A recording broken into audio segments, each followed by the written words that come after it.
Anybody here? Kind of wasn't ready. Oh man, it's been a long day. See if I can tilt this down some so you guys can see. There we go. Yeah, that's better.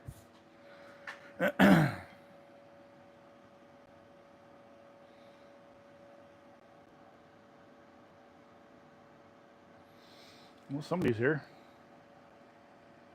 I gotta tilt this up. Yeah, that's probably good. So I am hanging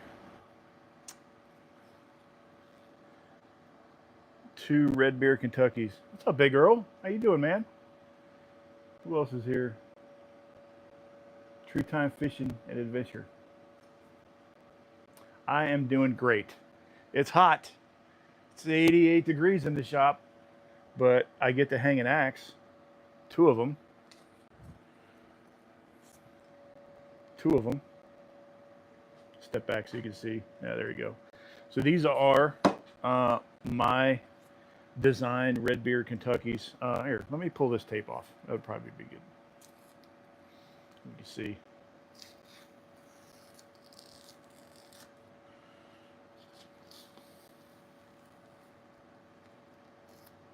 There we go. These are my designed RedBeard Kentucky axes. They're pretty big, but Marcy's Lippins from ML Forge, that's him. He makes them. My design, so he put my stamp on them. So yeah. Yeah, but I'm doing pretty good. Hey, Doug. David. I'm sorry, dude.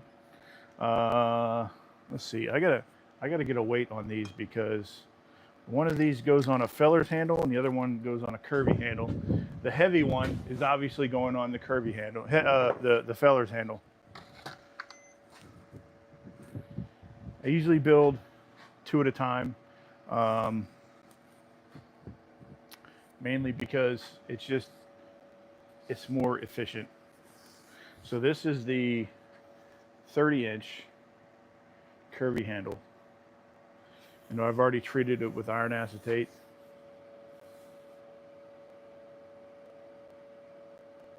Oh, a Flint Edge jersey. Awesome, dude. This is the 20 or 30-inch hickory curvy handle, and I've already treated it with iron acetate. So when I oil it, it's going to get darker. And then this is a 31-inch straight feller's axe. And it's got the big palm swell on the bottom, so you can swing it both ways. It's oval. It's an oval profile, so it doesn't have that teardrop. It's an oval, so you can swing it. It feels the same if you're going to swing it both ways. But let me get a weight on that axe real quick, the one I just pulled the tape off. This one is 4 pounds 6 ounces, and this one is going to be 4 pounds 9.9, so it's almost 4 pounds 10 ounces.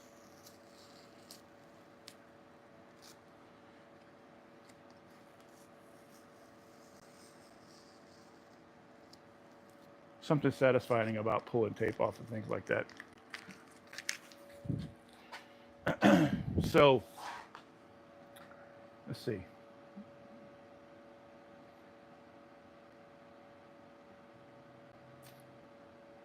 Miriam Cox says hi. I'm saying hi back. But yeah, so I have 2 Osage orange wedges.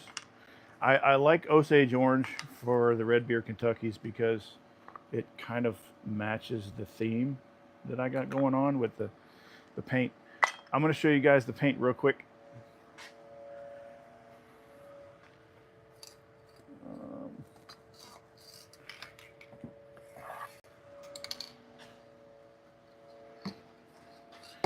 So this is the paint I use.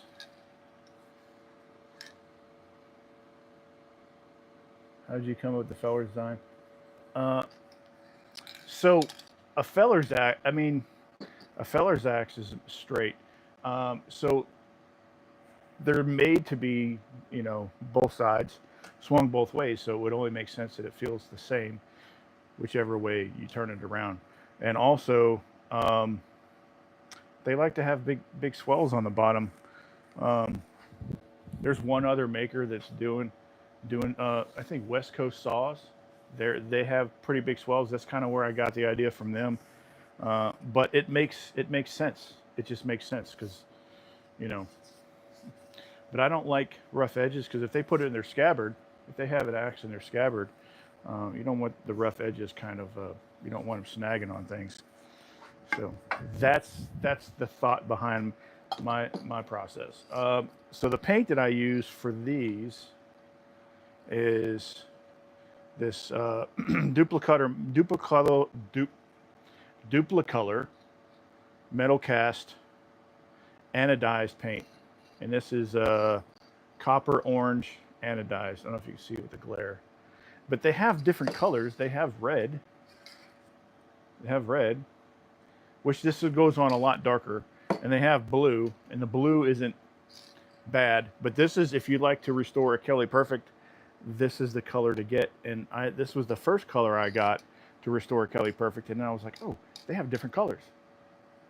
I'm gonna check them out. So yeah, I actually really like this paint, and it dries to the touch in like 15 minutes, and I'm not even kidding. 15 minutes, you can pick it up and you can hang it up, hang it on, head on it. So, yeah. Which handle would you guys like me to hang first? The Feller's hex or the curvy? The Feller's handle or the curvy? First one to come up with, first one to answer wins. So. You don't win anything. You just get them. You just win the decision. I'm gonna hang them both, but it's whichever one you want to see first.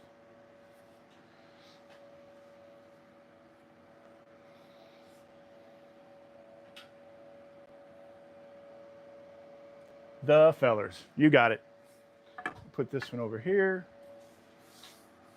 Yeah, I really like this handle design. I tell you what though. So when they're straight, they are really tough to keep straight. So it's much easier to make a curvy handle than it is to make a straight one, because a straight one, it's got to be straight. So yeah, let me remind myself which one of these is the heavy one real quick, because I already forgot.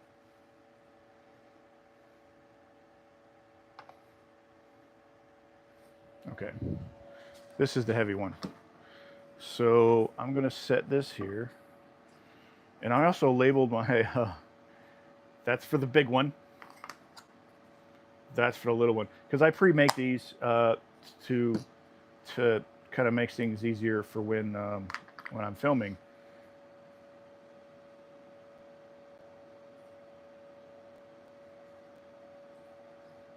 A Feller jersey, yeah. Dude, do it, you know. This is a Kentucky, and you see the the pole is like just so beefy. It's a good, I want to say it's about 1.5 inches. Let me get my tape. Yeah, you can see the pole, about 1.5 inches. Yeah, it's beefy. And it's 1.25 inch wide. So you can see it right there a little better. Yeah, absolutely beefy. It takes up a lot of the weight in the axe, so I like the balance of it when it's like that, because it's a little bit heavy when it's on the handle. So it's just absolutely stunning. So we'll get this tapped in.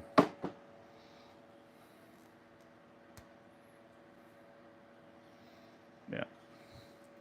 You pop it with my hammer.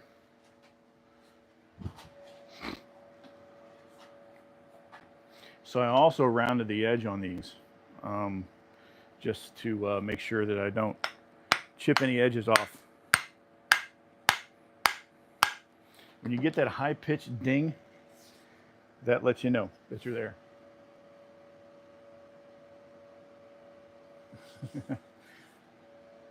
Oh man, too many people. Yep, the Josie. Is that how you say it? The Josie? The Josie. The Josie. Yeah, it's got a big beefy pole. Big beefy pole. I like it a lot.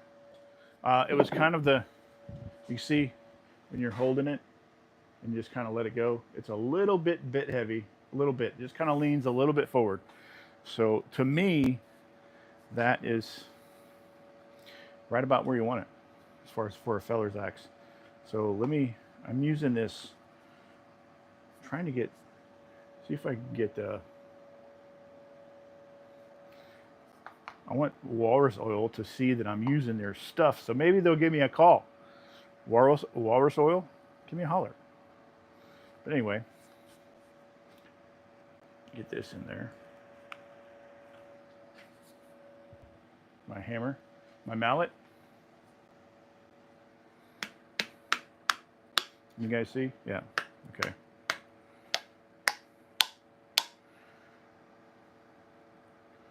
Looking pretty good.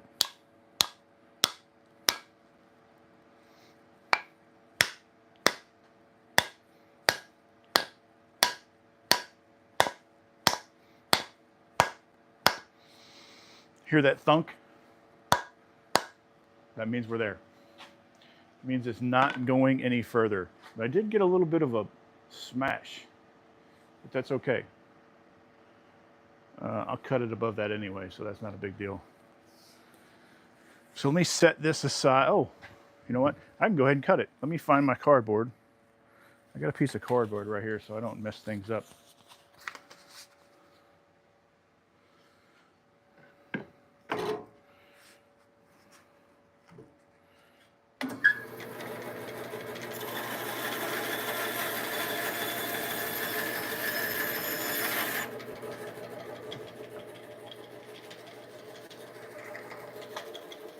I don't want to mess up that sweet ass paint job. Yeah, that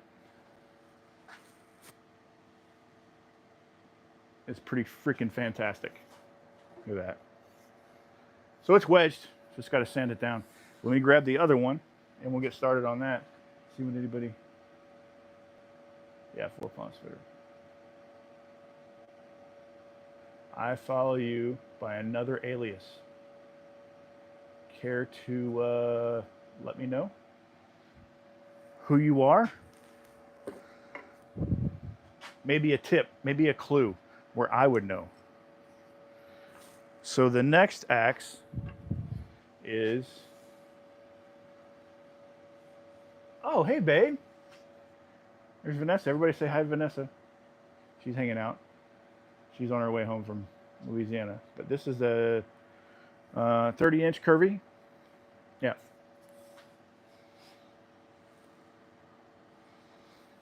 You just see the curve. It's pretty clean lines.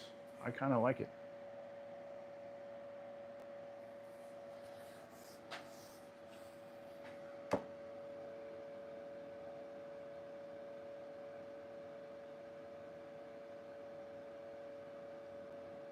Thanks, Earl. I appreciate you, man.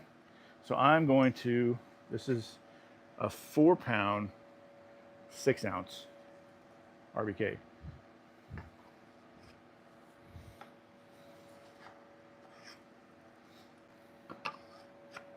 Show you guys. I'm knocking things off.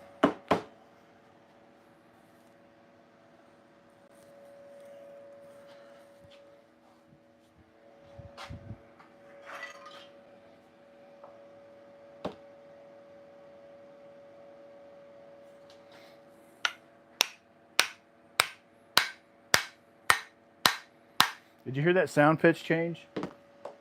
Yep. That's the sound that you're looking for to make sure that it's going to be good. it lets you know that it's not going any further. You gotta, you know, just by the look, the sound, and the feel of the hammer hitting the wood. I use a hammer because it's a little bit more accurate, and to me that makes sense. I used a mallet for a long time, and if you're using a mallet, it's got a lot of face, so it's kind of hard to hit exactly where, if it's tilted a little bit left or right, and you hit that edge when it's tilted, it's going to knock off that, it's going to chip off the edge. So it's just not a good idea to use, for me, to use a bigger face. I like using a smaller face to hit that. So more dab. Set this down for a minute. I only let it sit there and drain off for like, I don't know, 30 seconds. Because this walrus oil, if you can see, it's really gummy. It just kind of, it's really slow to drip. So I'll take it and I'll kind of wipe it, kind of squeegee the ends off and just let it finish draining. But yeah. All right. I think it's ready. Let me wipe it off, give it one more wipe. There we go.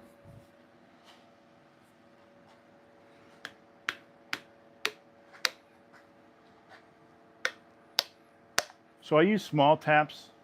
I know a lot of people like turning it upside down and hitting the top of the hammer, but you're taking a chance on, again, chipping out your palm swell if it's already close to finish like this one is. So if you see the strike point where I hit every time, that's what you want, is accuracy. But when you're hitting a wedge, I just do little taps at first, and then once it starts the wedging process, the head's not going to go anywhere. It's just not. And you don't have to have a super fat wedge. You just have to have one big enough to do the job. That's what she said.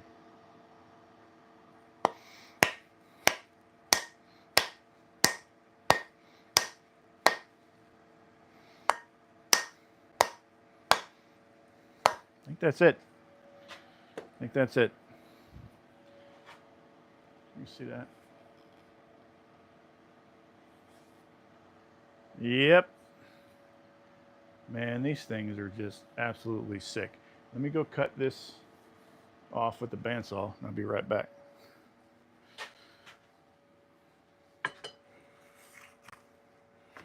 Wish I had a little bit more workbench space, but I have what I have, and I'm thankful for what I have. So there's that.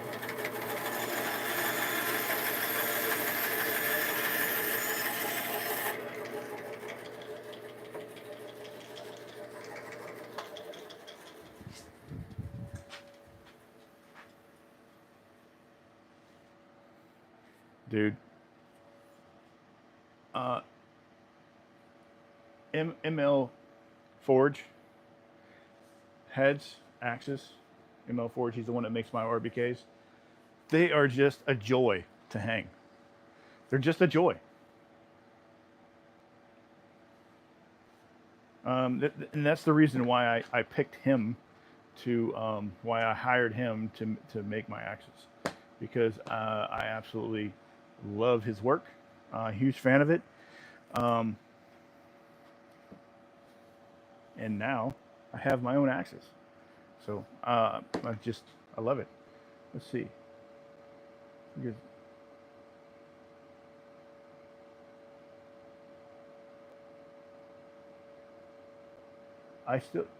Oh, is that Joel? Man, I'm sorry, dude. Thanks for the conversation within the chat, because I absolutely love it.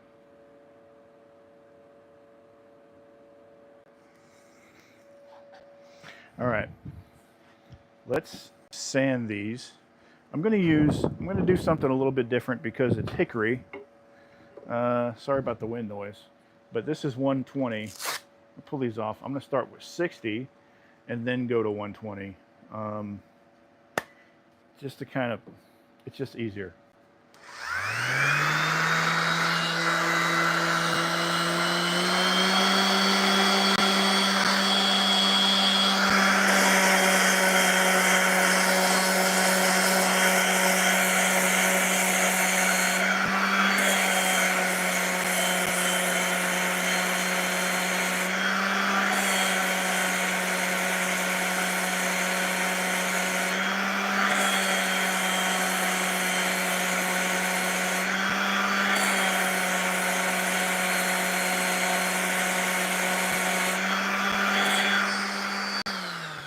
So funny story about when I'm grinding and I look up and or when I'm using my palm center and I look up and smile. Uh, I just kind of it's just something I always did, and I was like, I noticed that I did it, and then I was like, you know what? I'm just going to make sure that I do it in every video, and I did, and I forgot one video, and somebody noticed it.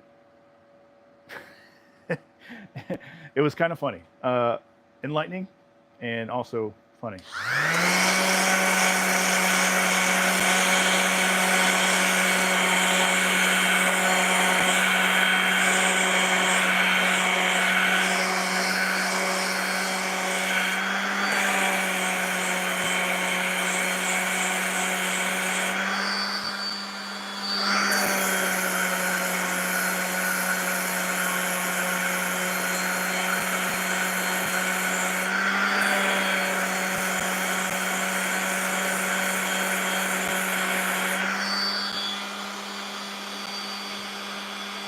Yep. All right, let me change. This one's about done, so I'm gonna shit can that one.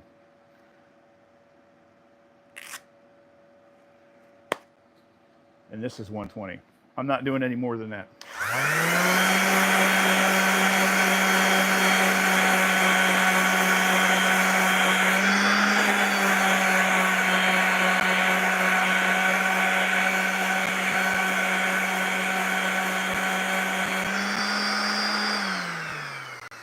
Plus, it makes things go a little bit smoother. Let me find my broom. Bonjour. Buongiorno. Or bonjour.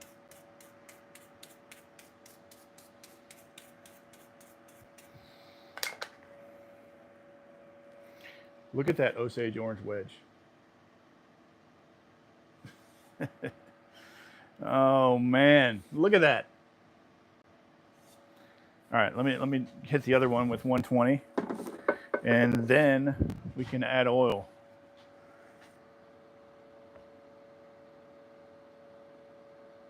Yeah, any more. Plus, if you sand it, if you over sand the wedge, the top of the tongue, it's going to close up the pores with the fine grits, the fine bits from your sanding, and then it won't take oil. So any higher than 120, and you're just kind of wasting your time.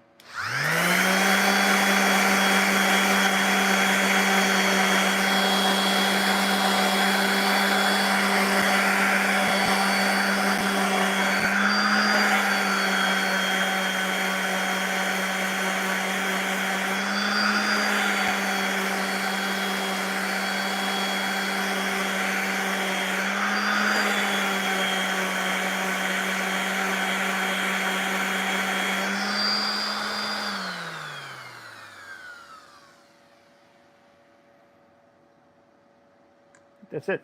Yeah. Oh, hang on. Let me sweep it off.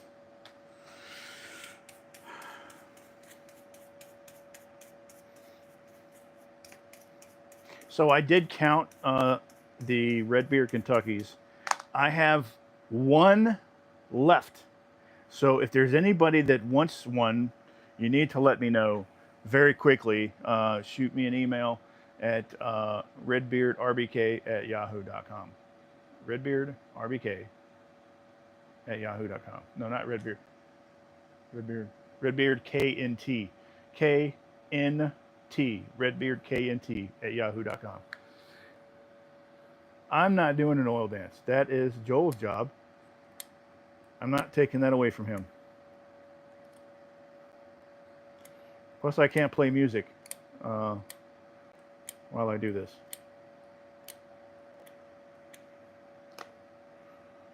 There. That thing is clean. I love it. Let me get some gloves on.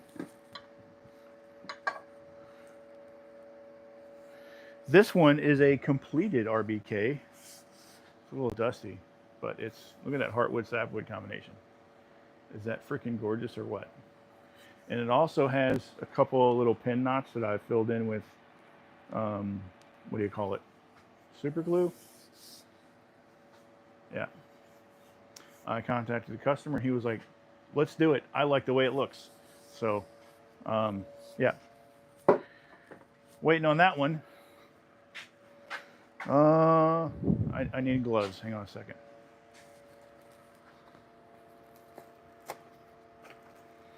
Getting all out of whack talking to you guys. Let's see. It is not a fire axe. I don't know anything in the I don't know a Viking accent. Fire axes and Vikings don't go good together.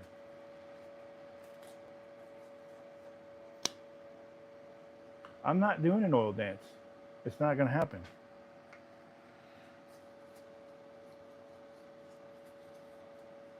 That's not going to happen either.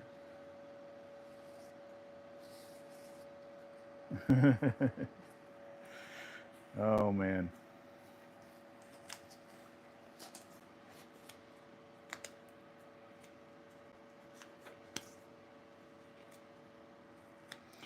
No fire here. It's already hot. It is 88 degrees in the shop here. That's why every time I step over, I have a fan blowing by me and out the garage to kind of keep the air circulating. It makes it somewhat bearable. It's still hot. I have my BLO, boiled linseed oil. This is a container I use. It's just like a little squeeze thing. And yeah, this is the BLO that I use. If you guys are curious, it's Swedish BLO. Take a snapshot. I'll give you a minute. But I get this from Amazon, and it's really, really good stuff. I really like it. All right, let's get this tongue oiled.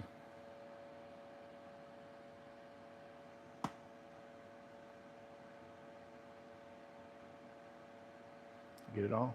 Yeah. Can't hardly see. Let me wipe some of it off. Yep, that's freaking fantastic. All right. So this handle I treated with iron acetate. And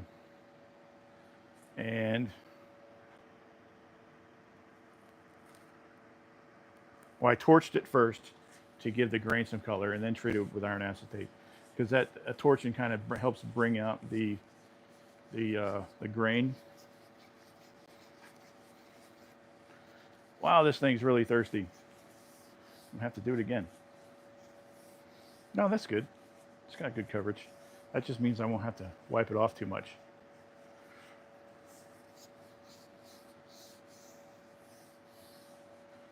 Check that out.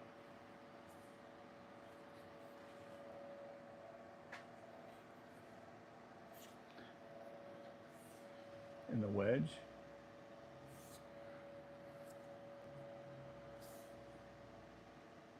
Yep, that's nice.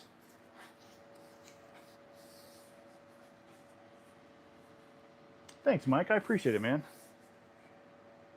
All right, let me grab the other one. But look at the color on that. It's not too dark, and it's like a deep brown, and the grain showed up nice and dark. Yeah.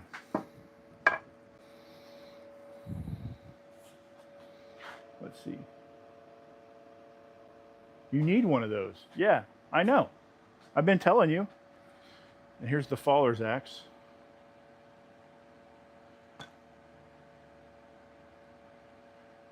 I have one available. Just saying. Just saying. This Osage is just ridiculous. Look at the grain in that stuff. It just glows. Does anybody know if Osage glows in a black light like, what's that stuff called? Black locust? That stuff glows in a black light, I think.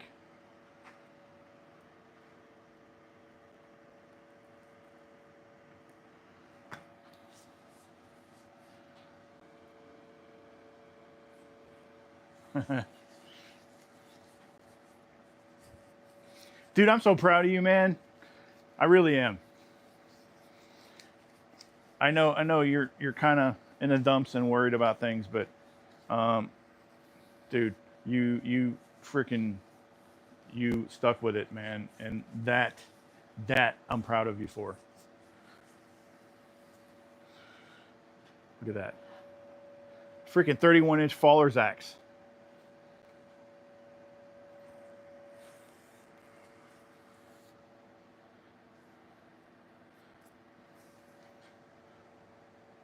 See the grain on that?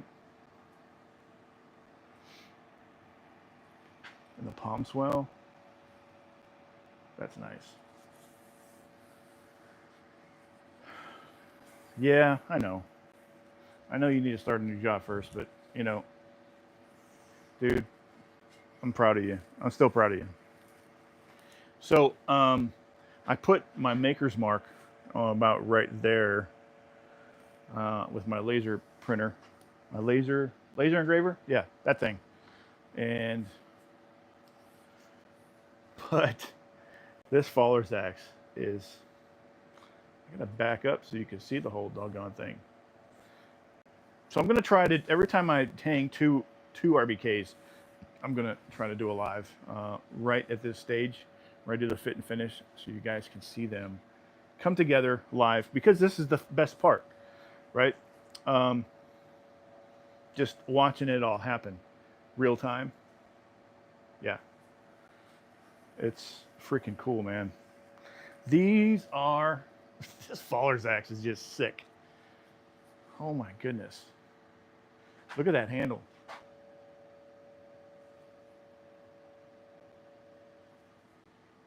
Freaking straight, man.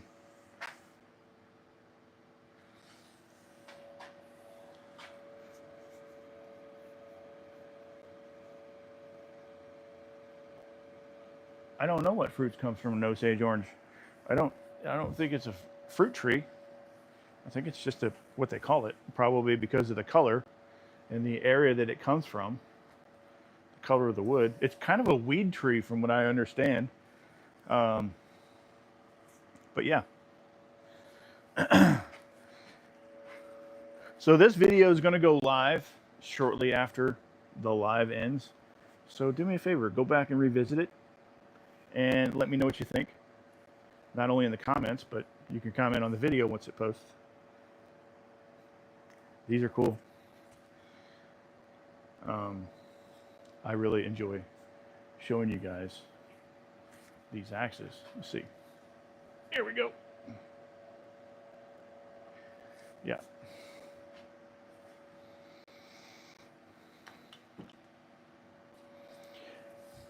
I have that one RBK left. If you're interested, you definitely need to shoot me an email. If you don't remember, go to my profile here in YouTube. My link tree is in there, and then in my link tree, there's my email. So that would work as well. But definitely give me a shout. Definitely subscribe and comment and like, and I would appreciate it. And share it.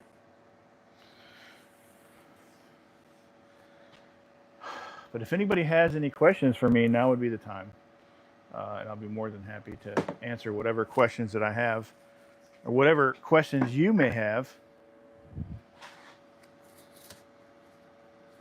Thanks, Chad. I appreciate you, man. Hedge apple. Is it hedge apple? Is it really? I thought hedge apple was a different kind of wood. I could be wrong, though.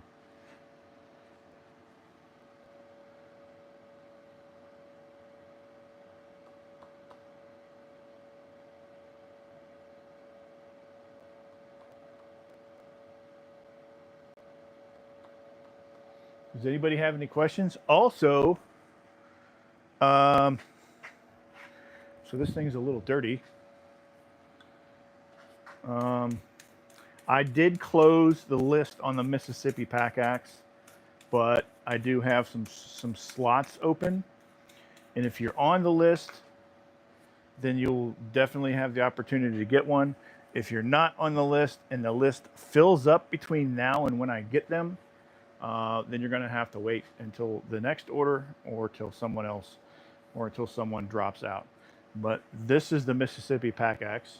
It's basically the same as a Kentucky, a RedBeard Kentucky, but it's 2.5 pound head on a Whiskey River 24-inch pack axe handle.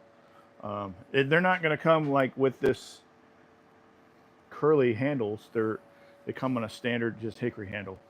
This one I kept for me, so I wanted a curly hickory handle, so that's what it is. But let me go get my other pack axe real quick. It is just inside. Don't go anywhere. And my dog's gonna bark when I walk in, so there's that.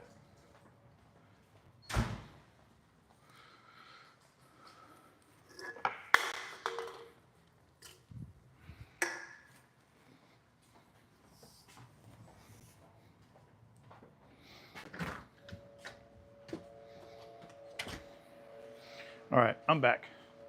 This is what the Mississippi pack axe is going to look like on the run that I do. All treated with iron acetate. It's going to have my mark on it. It's going to have a scroll knob.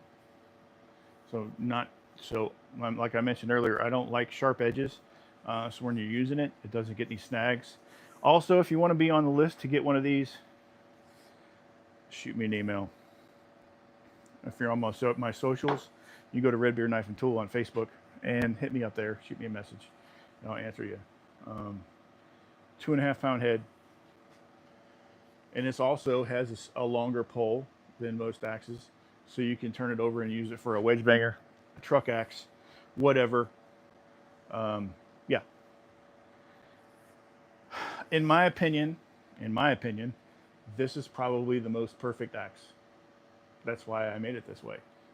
So it can be used as a hammer pole. It kind of extends a little bit so it saves the handle, and you got enough bit, and it's got a really good profile. And it knocks out chips, man. I'm telling you. We used them in May in Missouri, and they do really great. Yeah, the curly handle is really, really nice. I appreciate it. How often do I cut wood? I hardly ever cut any wood. I'm going to be really honest with you. I live in South Mississippi, so we don't need heat. Not really. We use heat for maybe a week a year. That's it. If I lived up north where I needed to burn for heat, then it would probably be a different story. But I live like literally on the Mississippi coast. I live 15 minutes from the Gulf of America. So, yeah, there's that. So I don't really need a heater. Not really. We have oak trees, but we have live oak, and they're all protected down here. You have to like get city council approval or county council approval, one of the two, either county or city council approval to cut a live oak tree. Cut or trim, whatever, they're protected.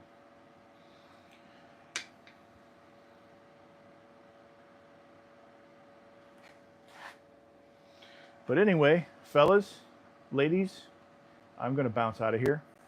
Shoot me an email. I appreciate you guys hanging out while I hang these two beauties. And yeah, thank you. Thank you for hanging out. Thank you for chatting. Thank you for taking a part. I appreciate it a bunch. But that's it. That's all I got. You guys have a good night.